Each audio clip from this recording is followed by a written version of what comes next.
America और Iran इस वक्त जंग के मुहाने पर खड़े हैं। किसी भी वक्त अमेरिका ईरान पर हमला कर सकता है, क्योंकि अमेरिका ईरान के खिलाफ संभावित सैन्य कार्रवाई करने के लिए पूरी तरह से तैयारी कर चुका है। इन सबके बीच मिडल ईस्ट की सैटेलाइट तस्वीरों से हैरत अंगेज खुलासा हुआ है। तनाव के बीच अमेरिका ने मिडिल ईस्ट तक एक हवाई पुल बना दिया है। एक न्यूज़ चैनल की रिपोर्ट के मुताबिक फ्लाइट ट्रैकिंग डेटा से पता चलता है कि इन इलाकों में लोगों, हथियारों और इक्विपमेंट को ले जाने वाले विमानों की आवाजाही और भी ज़्यादा बढ़ गई है। अमेरिका की इस तैयारी को देखकर लग रहा है कि अब किसी भी वक्त ईरान में हवाई बमबारी शुरू हो सकती है। लगातार बढ़ते तनाव के बीच ट्रंप की तरफ से ईरान को अल्टीमेटम दिया जा चुका है। ट्रंप ने कुछ दिन पहले ईरान को 10 से 15 दिन का समय दिया था और साफ कर दिया था कि परमाणु मुद्दे पर ईरान को अमेरिका की सभी शर्तों को मानना होगा। ईरान पर दबाव बनाने के लिए वाशिंगटन ने हाल के हफ्तों में मध्य पूर्व में अपनी सैन्य मौजूदगी बढ़ा दी। अपनी नौसेना के जहाज, लड़ाकू विमान और मिडल ईस्ट में पहले से मौजूद सैनिकों की बदौलत अमेरिका शिया मुल्क पर अपना दबाव बढ़ाता हुआ नजर आ रहा था।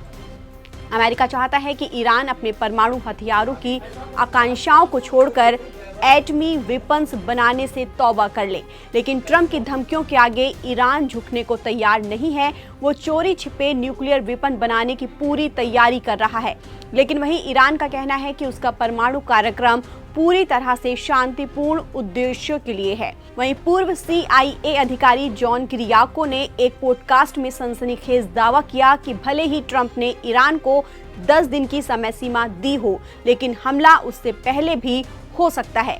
उनके मुताबिक व्हाइट हाउस में सैन्य तैयारी पूरी कर ली गई है। किरियाको ने कहा, ट्रंप अक्सर दुश्मन को असमंजस में रखने के लिए समय सीमा देते हैं, लेकिन अचानक कार्रवाई कर देते हैं।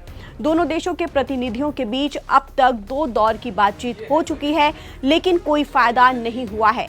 अमेरिका और ईरान के बीच तीसरे दौर की वार्ता पर सहमति बन गई है। दोनों देशों के प्रतिनिधियों के बीच 27 फरवरी को स्विट्जरलैंड के जिनेवा में तीसरे दौर की बातचीत होनी है, जिसकी पुष्टि ओमान के विदेश मंत्री बदर बिन हमद अल बुसैदी ने भी की है।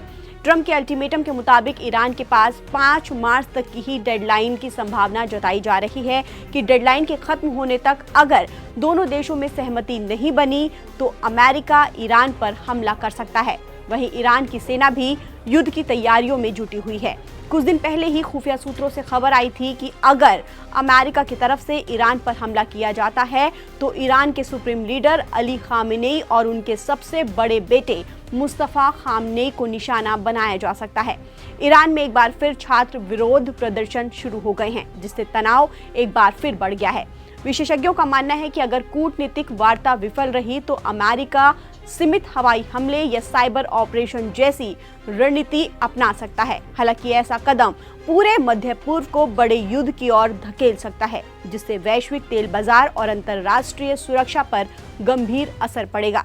ऐसे में दुनिया की नजर अब जिनेवा वार्ता पर टिकी है कि क्या समाधान निकलेगा या युद्ध की आग भड़केगी। ताज़ा अपडेट के लिए आप बने रहिए नवभारत टाइम्स के साथ। नमस्कार।